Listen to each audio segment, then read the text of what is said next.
Your Steve Jones Show podcast is loading now. The Steve Jones Show podcast is sponsored by Sunbury Motors, North 4th Street in Sunbury, and Sunbury Motors Kia, routes 11 and 15 in Hummel's Wharf.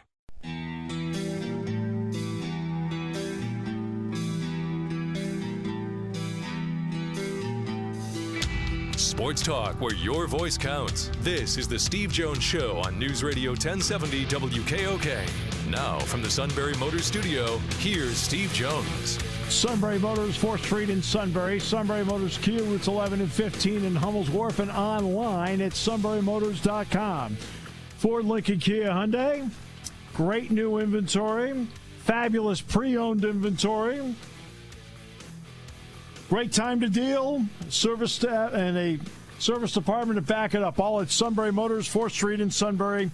Sunbury Motors Kia, routes 11 and 15 in Hummel's Wharf, online at sunburymotors.com. Time now for our play-by-play call of the day. A nightmarish second period for the Philadelphia Flyers against the Rangers.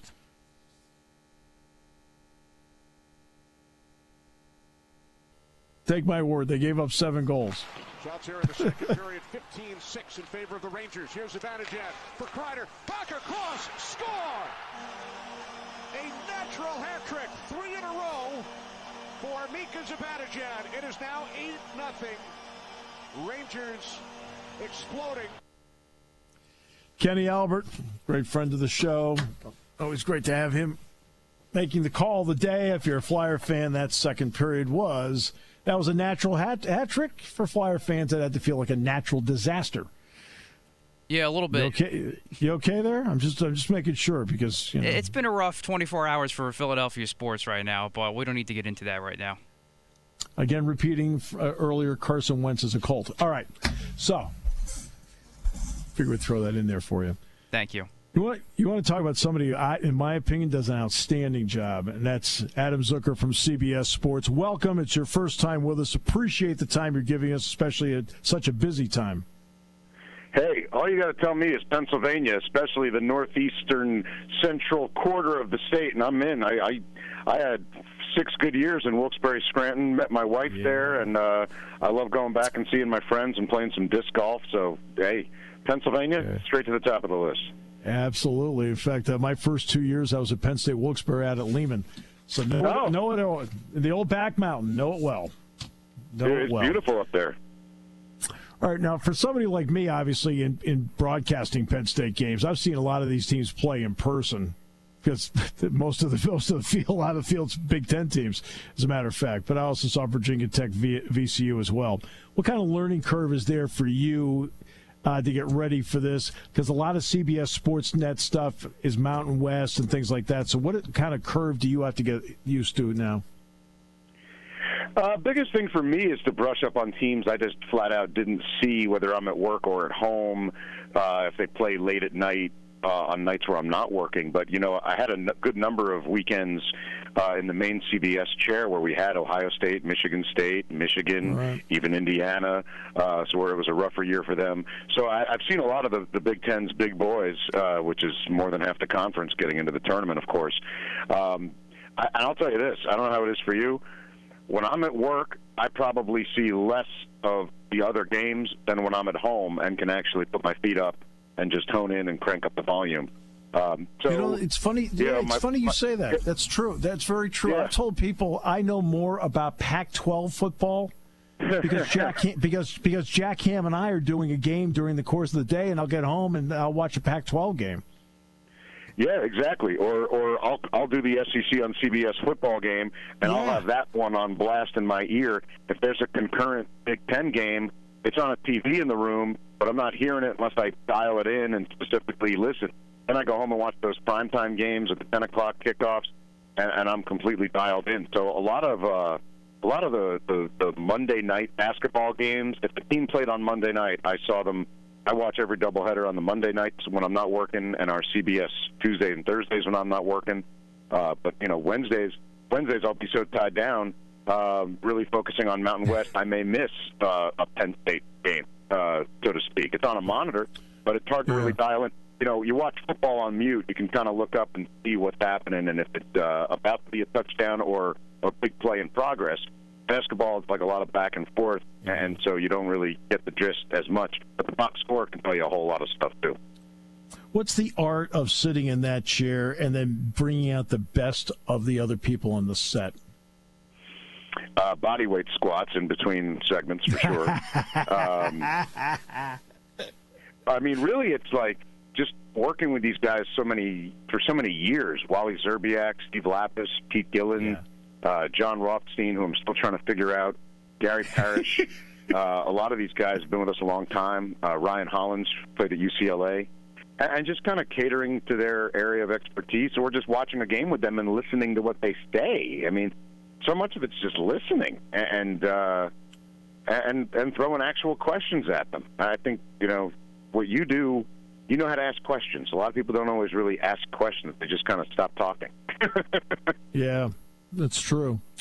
I remember I was on a show in the summer. I was on Sirius, and they asked me about what the goals were for the year. And I said the goal was to play a game.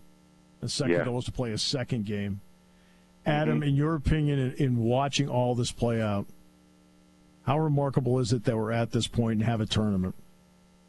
I think it's beyond remarkable, and I think that everyone in some way right now is worn out and fatigued, whether it's through being sick, knowing people who were sick, knowing people who passed away, or just wanting normal so badly that they're going crazy. I mean, there's a lot going on right now.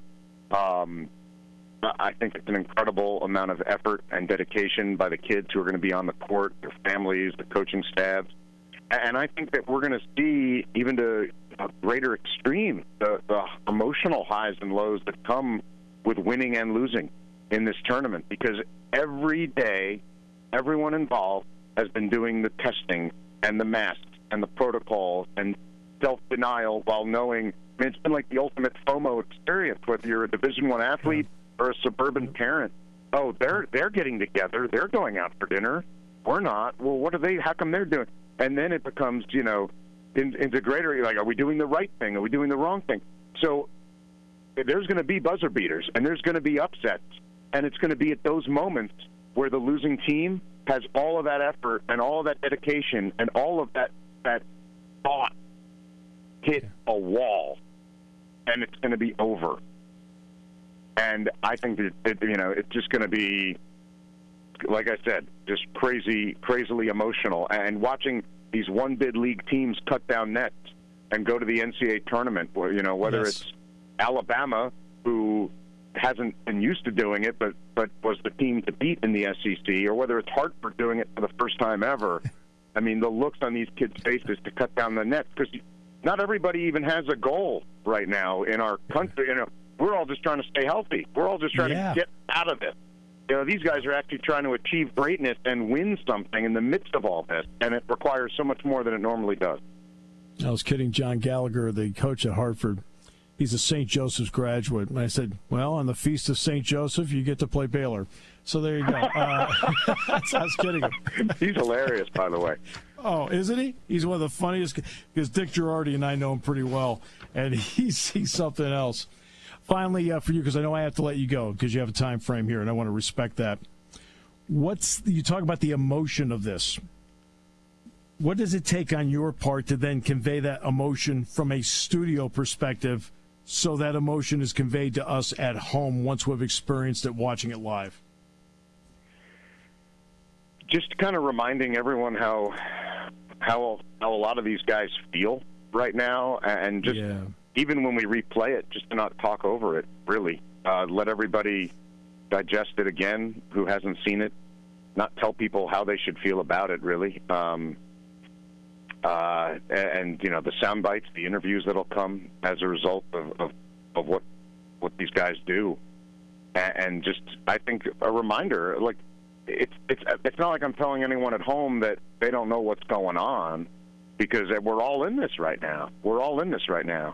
But I think it's an extra toll for the Big Ten teams who had an extra week and a half in this Indianapolis bubble of being on this regiment of stay in your room, here's your food, play some video games, go to class, go to practice. I wish every team could win one more before they have to lose one. Yeah, and go over to Victory Field, play a little badminton, things like that. Yeah, get outside. Gosh. That's when they get outside. That in the Northeast again. Victory Field. Adam, tremendous respect for your work. Thanks so much for the time you gave today. Hopefully it's not the last time we have you. Yeah, hit me up, man. Appreciate it. Thanks, Adam. Adam Zucker, CBS Sports. All right. Yes, tomorrow's the Feast of St. Joseph. And Johnny Gallo gets to coach. On that, I had to kid him about it. Hey, you never know. We'll see. You know? I mean, you've got him losing by $1 billion in the first round. You have no confidence. But I've tried to remind everybody that because of your Yankees Eagles background, there's a level of bitterness there.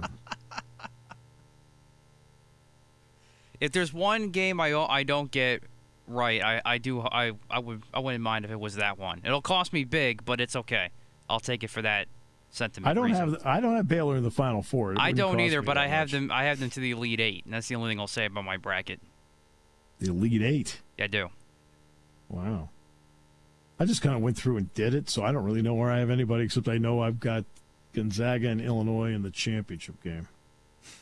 Illinois, as you know, I've liked Illinois for months now. Yes. So this is not like, hey, they're playing great lately. No, there's something about them. They've got the post presence. They've got the guard you need at the end. And just a reminder, if anybody wants a scouting report, late Io goes right.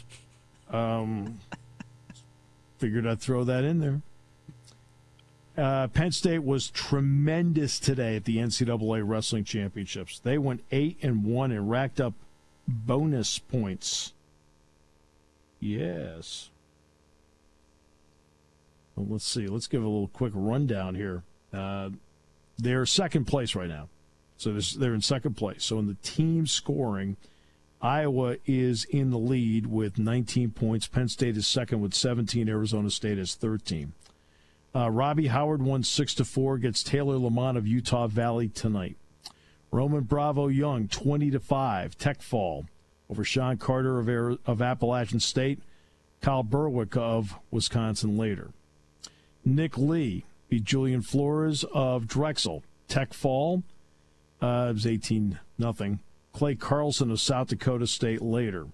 Brady Berge was able to win over Andrew Siniglia of Navy, 12-4, a major decision. He's got Caleb Young of Iowa later.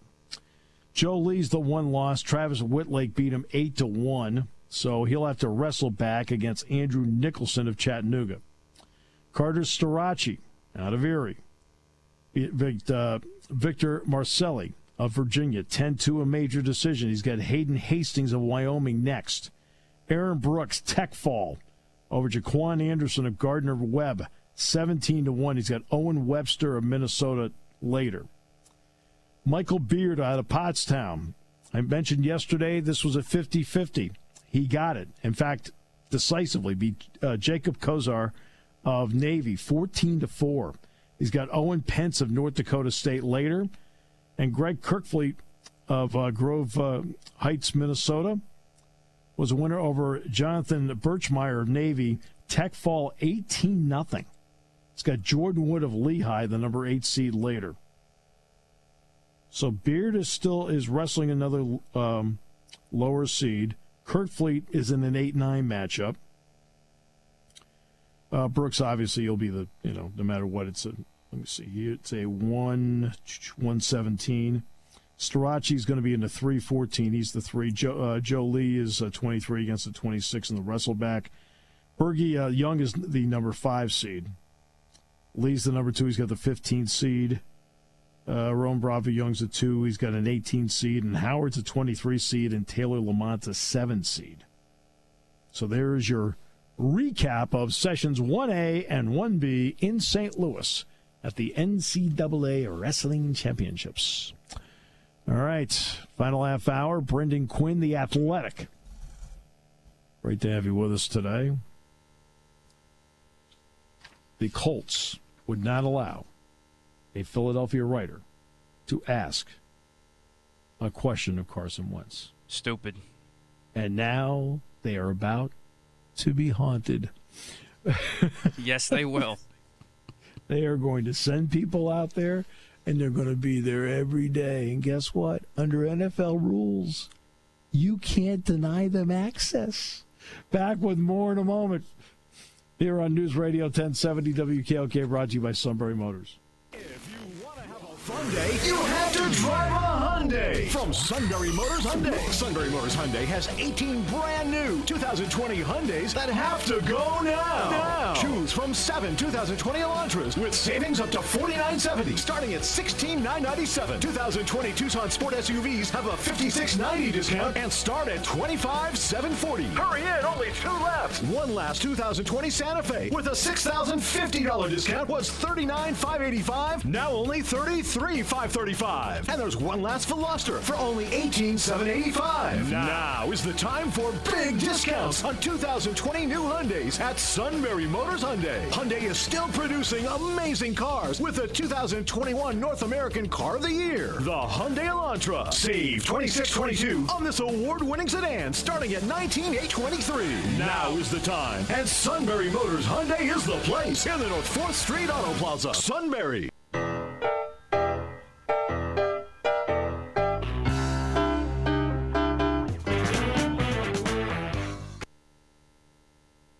It's Mark Lawrence's walk-up music. Tremendous. Every time he walks in the studio, it's fabulous. Love it. Yeah, I wouldn't let any Philadelphia writers or broadcasters ask Carson Wentz questions. You could have, in the month of March, gotten rid of it. And now it's going to linger.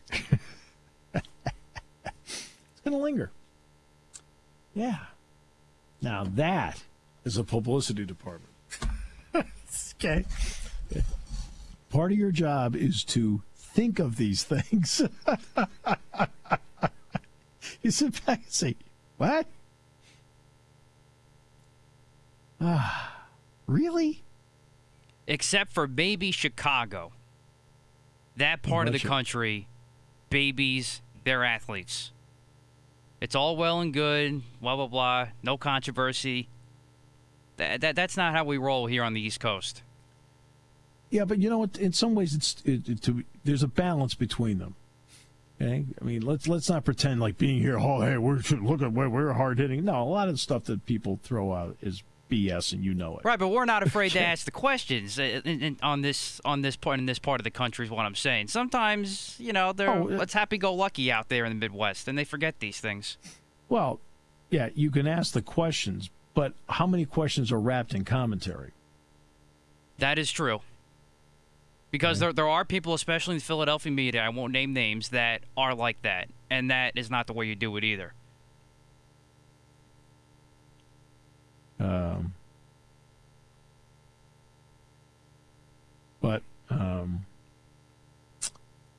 mean, that's the part that gets me. It's. I always love when I ask the tough questions, but did you get an answer? To me, the question's worthless if there's no answer attached to it. The whole point of asking the question was to get an answer, right? I asked the tough questions. Did you get any answers? No, he refused to answer. I'm supposed to say, okay, that's great. There are ways of asking tough questions where you're asking a question. Right? That's what Adam and I were just talking about in the show, the ability to ask questions.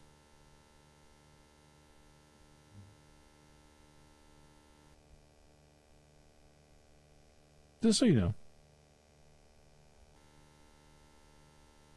Yeah, absolutely. And you can't sit there and SVTV and this is what I think. Now I feel like we're back to the Shikellamy pregame show. I don't know what you saw, Coach, but this is what I saw. Oh no! Do you see what I see? Yes.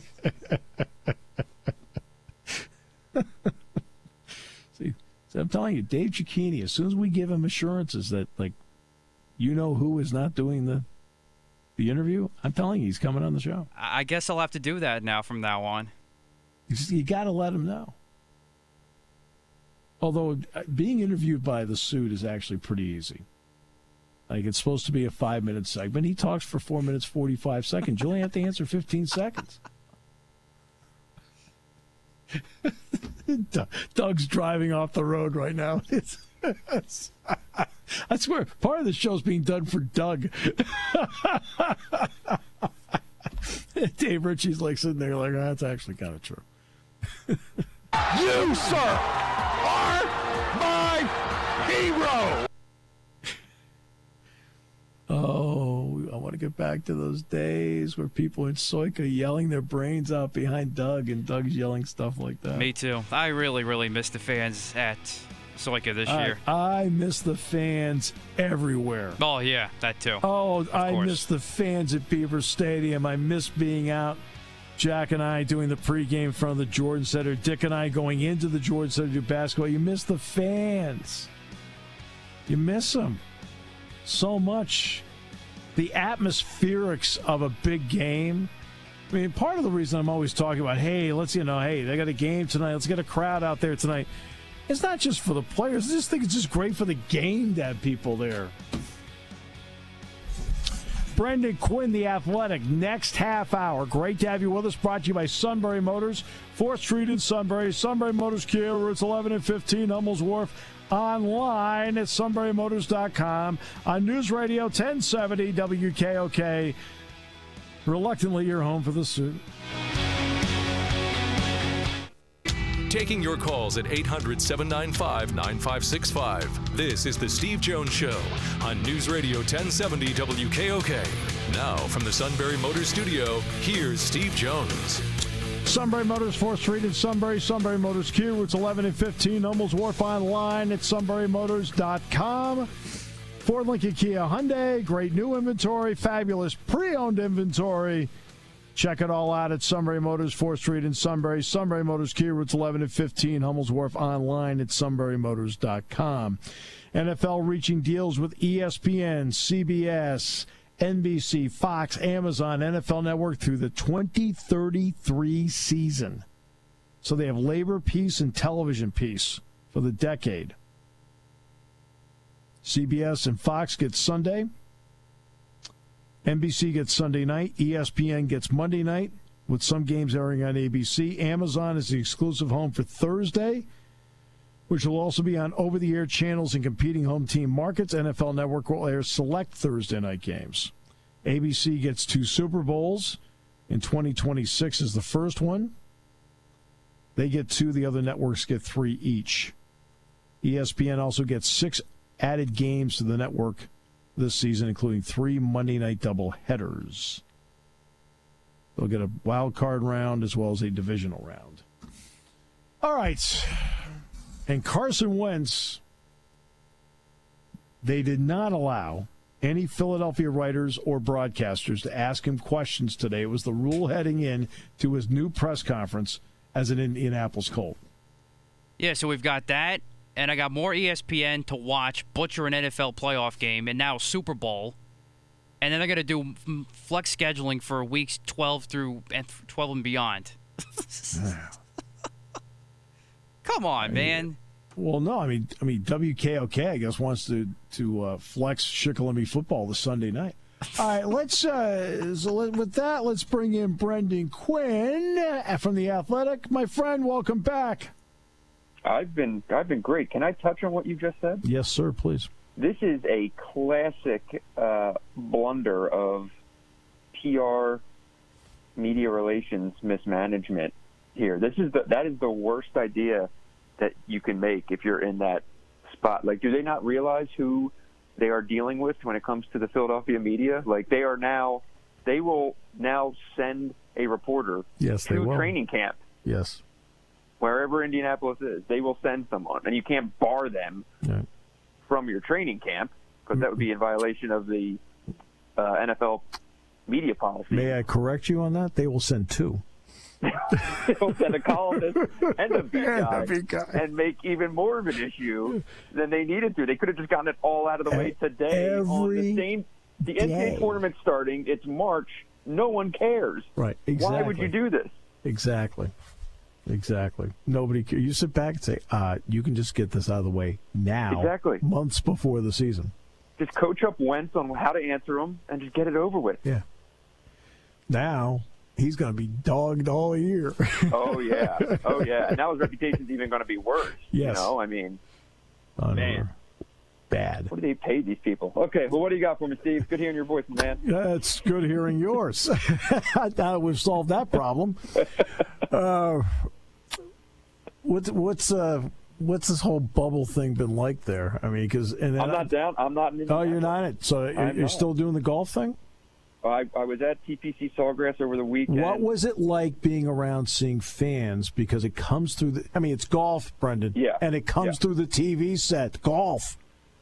I mean, so I was out there when there were 0 fans. Right. And it was pretty. It was kind of nice being able to watch, these guys play in that setting. But anytime anything amazing happened and there was just nothing, it was horrible. And I thought it affected the players after a while. Being out there over the week at Sawgrass, it felt normal for sure. Like you could hear, even though it was 20 or 25% capacity of what's normal, you could still hear, cheers from opposite holes and things like that. But we're also now so kind of trained to, be overly cautious, not overly, but to be cautious and to feel a certain way when being around other people. Right. That, it was kind of inherently uncomfortable to be around the 17th hole where, there were a few thousand people. Yeah. And, some people were being really responsible about it, but other people were not. And when it was late afternoon, right, and people have been boozing all day, well, there was some less than responsible behavior, and it turns out it's pretty hard to keep pulling your mask up and down when you're double fisting. So, there was a lot of kind of uncomfortable scenes that, for me, I kind of got a glimpse of what I needed to, wrote a few things in the notebook, and then got the hell out of there. Right. Yeah, I understand it. I want to get to Juwan Howard in a moment, but I do have to ask you, what is it like now covering somebody like Brycen DeChambeau and what he is doing, the way he transformed his body, and then he goes to Bay Hill and he hits that 378 drive to the front. I mean, what's that like? And what are other people saying? Because I know Rory's even talking about, hey, wait, I'm making a mistake. I'm trying to chase this guy distance-wise. Yeah, that's the interesting thing is that, DeChambeau's going to end up messing other guys up. Yes. So they're going to change their games, and you don't just, most of these guys can still win playing the way that they play. DeChambeau is not going to go destroy the world every week, right? You're going to have bad weeks where you're missing putts or your shots offline. Like, that's just the nature of the game. So he can overwhelm courses, but he's not the greatest player ever, No. But to your question, yeah, it's kind of surreal being out there and seeing a guy who is changing the sport in real time, and you get to kind of see him up close like that. And, I've been fascinated by the psychology of this guy. I did a story leading into the Masters last year where I called all of his high school coaches and teachers to kind of get a glimpse of what he was like as a young athlete. And it was fascinating. All these people just saying, it was the same thing over and over again, just this kind of level of awkward neurosis and this kind of, like he couldn't play team sports because he couldn't handle things being out of his control. And it all just really spoke to this guy, just the way this guy's mind works. And, every sports writer is, some empty-headed amateur psychologist, and that's kind of how we try to dissect people. And I certainly have enjoyed trying to figure out how this guy's mind works. But it's been wild watching him the last year, basically since he came back from the PGA Tour's pause. It's just this different, this superhero persona that he's kind of building up. But he drives the other guys nuts. I'll tell you where he drives the other guys nuts is on the greens. He drives them nuts on the greens because he takes so much time. I think what even bothers them more is that he's now like a top 10 putter in the world. I know. And like 2 years ago, he ranked like 120th. So it's not only the bombing. It's not bomb and gouge and then just go scramble around the greens and hope that you can steal birdies. Like, he's now a world-class putter. Yeah. And you combine that with length that other people can't equal, and that's when you kind of feel like you're playing a different sport. Right.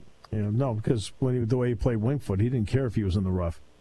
Right. It's like, okay. That was incredible. Yeah. I mean, watching the final round and Matthew Wolff was off, and it was just he just tore the place apart. No, I think he was the only scorer under par that day in the final round. He was. And he shot like 3 or 4 under. Yeah. It was remarkable. I have to ask you about your article about Juwan Howard, because obviously that was a critical 8-day period for Michigan basketball that had a lot of twists and turns. In the end, in those twists and turns, how did the tumblers fall into place for this to happen? Yeah, I mean, they did reach out to the biggest names that you would kind of expect, just that you kind of have to ask when you're a program kind of the size and caliber of Michigan, and you have the money, right, that Michigan has. The notion of Juwan Howard was always kind of at the forefront of the thinking. He was the only pro candidate, but his name was there early on. Yeah. But everyone, it was, does Juwan want to do it? Does Michigan want to do it? Athletic Director Ward Manuel had to kind of smooth things over with the kind of old guard of Michigan. There's, whether it be donors, whether it be kind of just old school folks, trying to get past the notion of hiring a member of the Fab Five. Like, he had to smooth all that over before even going down to interview him. And yeah, I mean, the purpose of the story was kind of go through the TikTok of what it took to get that thing done and go inside the job interview, which, I found Ward Manuel. It's amazing when you want to do a story like this, you have to wait usually a year or two to get removed from the coaching search. Yes. And then you need to also hope that the coach is successful, because then suddenly everyone wants to talk about how how genius this search was. Right now the coaching search guy or the search committee, they're willing to talk. The search firm CEO of the search firm, he's ready to go right on the record. So. Yeah. Oh, no. Because guess who ended up looking really good in the end? The guy that's the head of the search firm. Exactly. Yeah, I'll tell you all about my success. What do you need to know? Here's my cell phone. I'm saying, where were you 2 years ago when I was trying to get a hold of you, man? Worried. Yeah, exactly. Just a tad concerned. Michigan State's got UCLA tonight. So, of course, you and I both know that the statue of John Wooden is outside because he's in the Basketball Hall of Fame as a Purdue player and as a UCLA coach. It's also a place where Izzo and his team are comfortable. Oh, and by the way, Wisconsin is 4-41 lifetime at Mackey, which, by the way, should be pointed out that's because they were playing Purdue. Michigan State's lost its last 5 at Mackey, yeah, and that's in part because they're playing Purdue. Oh, and by the way, Kelvin Sampson's going back to Assembly Hall. So there are some. Certainly. Why don't they give him a job offer while he's there? They did once. I'm saying, he's right there. Yeah, they did once. So what do you think about this whole thing? Michigan State's going to play in the play-in game tonight with UCLA. You got Sampson going back to Houston. What intrigues you about this? I mean, with Michigan State specifically, it's this. If you took any other team name and put that on the line, you'd knock them out. You'd knock them out immediately. I mean, their efficiency numbers are trash. They have been all year. Yep. They beat top 5 teams or top 10 teams in the last 2 weeks of the year that are better than damn near anyone in the tournament, not named Gonzaga, Baylor, right? Right. Sure. So, I mean, Michigan State's just been this. It's like trying to seed a schizophrenic. I don't know how to look at them from week to week, and I get these calls. How do you project this UCLA game? I'm like, Aaron Henry's going to show up and play his ass off. Beyond that, I have no idea what Michigan State's going to do. Always, Aaron Henry is to me the one legit big time player on that roster. Hauser's okay, but he's the one legit big time player on that roster. Yeah, and sometimes you get a random day, and suddenly Rocket Watts looks like he was the guy that he was projected to be all year. And then other games it plays minimally in the first half, does something that drives it so crazy and gets benched for the rest of the game, and you have no idea. Marcus Bingham, some games looks like he can be a game changer with his length, and then other times he's non-existent. Josh Langford, is 34 years old, and some days he looks like the old 5-star that he used to be, and other days he looks like he's just kind of slow. Gabe Brown once in a while, will go out and hit like 3-4 threes in a game. Yeah. Gabe Brown could go out. He did it against LSU as a freshman in the Sweet 16. He banged 3 or 4 threes against them. Was the game changer there. So I'll be curious. At 1 minute I think Michigan State can go to the Sweet 16, and the next minute I think they lose tonight. Yeah. So I don't know. But in terms of like all those storylines like you're mentioning, that's the beautiful stuff of this time of year when the bracket comes out and you're just waiting to see what kind of ridiculousness you can find and all these random connections and the ties that bind and all these great potential storylines. The notion of what was it? I think there's a chance. Where's Purdue on this? I think there are 4. They're like the notion of, Purdue. I came up with this theory. How about Purdue plays Baylor in the Sweet 16, and you'll have the entire state of Indiana rooting for Baylor, including IU fans, because they're going to want to free up Scott Drew for a job interview. Right. Exactly. Yeah. Right. Yeah. Hey, I know. Yeah. The program that thinks they can get. It's. I know. That's exactly right. What do you think about? I've always been interested in. I understand the next man up theory. I realize that internally you have to do that, but Livers isn't playing for Michigan. Now, can the next guy up? I think it's Brandon Johns. Play? Yeah. The problem I always have is nobody ever talks about who replaces Johns off the bench. Yeah, I mean, so Shawnee Brown more naturally kind of fills the massive void that Livers creates. And then Brandon Johns between playing time at the 4 and still being a backup 5, his role expands. To me, like Michigan's going to play a super tight rotation regardless, right? It's not they're not going to start giving out minutes to Terrence Williams might get some time here and there, but the TV timeouts are all longer in the NCAA tournament. Sure. That first timeout's like the first timeout in the second half, so you got more minutes for bench. People don't realize that. But with Michigan replacing Livers, I think you can have the thing about Shawnee Brown is that this year as the 6th man, like he played just the perfect role for what he is defensively and as a 3-point shooter. And what I think you want to see for Michigan, especially in this game, as like a sign that they can play through not having Livers, is you want Shawnee Brown to still do exactly what he was doing. I don't think you want any more out of him. You want him to just maybe play more minutes, but keep his role. Don't be doing things that are outside of what you've ever been asked to do at Michigan. So have him just fill those minutes, and instead have, Franz Wagner. You got to give a little bit more. Eli Brooks. You got to give a little bit more. Hunter Dickinson. A little bit more. Right? You want everyone else to rise up, and then just let Shawnee Brown play the way that he has all year long. I think that's the recipe for how Michigan can win. Because obviously I've done a game where Shawnee Brown was at Wake Forest and he had an expanded role. Seeing him in this role fits him as a player. Exactly. This role fits him, not the expanded role that I saw at Wake Forest. I mean, it's just that everybody has a different fit. That's his. Yeah, exactly. And the other interesting thing for Michigan that we forget, I feel like, is the last month of the year, it was a bunch of Big Ten teams with mostly quality bigs seeing Michigan for the second time. Right. And they got it. You can game plan, right? You can have a better feel on how to defend Dickinson, and that's the big thing. Hunter Dickinson, the first time he played teams this year, just destroyed them one after another. There's a reason he's a second-team All-American. Yep. And we kind of forgot about it a little bit, though, basically since the Ohio State game where he really was amazing down in Columbus. In the last 4 weeks of the year, it was kind of, I thought that maybe their ways of getting him the ball had probably grown a little stagnant, and teams were figuring out how to defend him. So between those two things, I thought you saw a little dip in that post-production. Yeah. Now, going against whoever that they play in the first game, Mount St. Mary or Texas Southern, but then even in the second game, I think St. Bonaventure gets past LSU. Yep. St. Bonaventure hasn't seen anything like Hunter Dickinson. No. In the Atlantic 10, right? Like, no. Me, I'm an Atlantic 10 guy. You know that. I know that. St. Joe's, I would pick St. Bonaventure over the 1 just based on loyalty to my mid-major brethren. But the idea that St. Bonaventure can defend Hunter Dickinson is probably pretty foolhardy. And hey, Gallagher at Hartford on the Feast of St. Joe's, my man.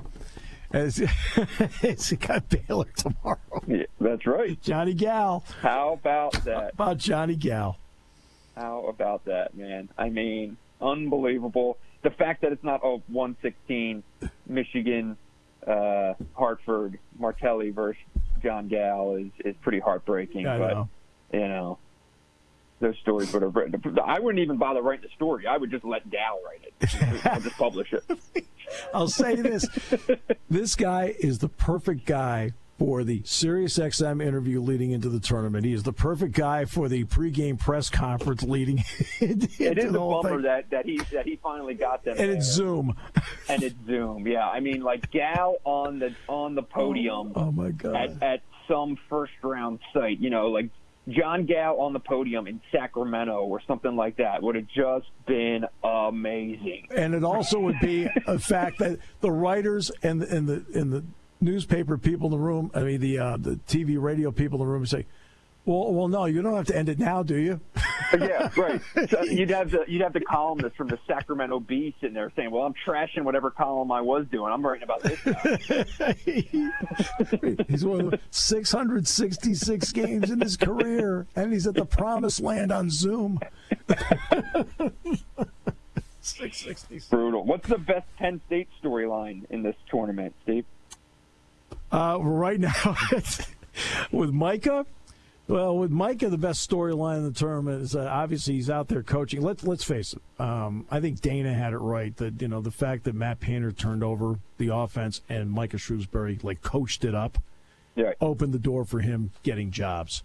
Sure. And I think that's a big part of it. I think eventually it's you and I both know Penn State needs to be an older program for success. That's why one of the things he'll have to do when this is all said and done, and is probably in the process of doing it now, how many of the current guys that have put their name in the portal can he keep here? Because he needs to keep the program older.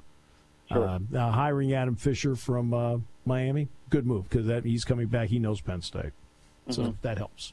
But, I think it's a heck of a hire. It's just, but he's not, quote, all here yet. Yeah, right.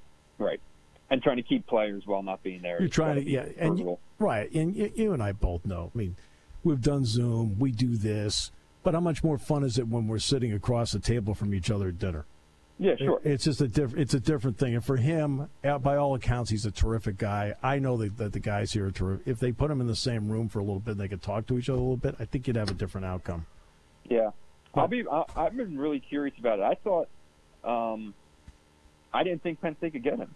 Yeah, really. I thought he could get a better job. Frankly, I don't know if people want to hear that, but I thought he could get maybe a little bit of a better job, and certainly wait out the cycle. So I thought it was a great get for Penn State. My one concern would be, he's such a commodity that even the slightest hint of success, the offers that are going to come his way, are going to be really difficult to fend off. Sure. No, and I understand. And there's nothing wrong with being a building block program as long as you have the leadership to be able to continue to make good coaching hire after good coaching hire. That's basically what Xavier did for 25 years and worked out for them just fine. Well, let's face it. Hint of success means that you're having some success. Having some success, which is better than the alternative. Exactly. Always great to talk to you. We don't talk often enough, and we need to get Girardi in the mix and make this a three-way conversation. As long as he's giving me picks. When's the Derby? May 1. Okay. May 1. Whenever you have him on for that show, you dial me in. It is. It's the Baffert horse. Life is good. Life is good. All right. Done. Running Santa Anita Derby next. Check that one out. Done. All right. Done and done. Hey, logging into the app. Hey, by the way, week of the Masters. Can we get you a week of the Masters? Absolutely. No problem. That'd be awesome. I'd love to talk golf with you. All right. You know it. Thanks, brother. Appreciate it. See you, Steve. Brendan Quinn, The Athletic. Fun conversation. Didn't bring up bitter topics. Carson Wentz. By the way, this just in, Bucknell football now canceled for Saturday with a COVID issues with Lafayette. That's probably why Dave couldn't do the show today. So could have been, yes. Now, it would have helped if you told him who wasn't doing the interview. We'll see. I'm telling you, it makes a difference.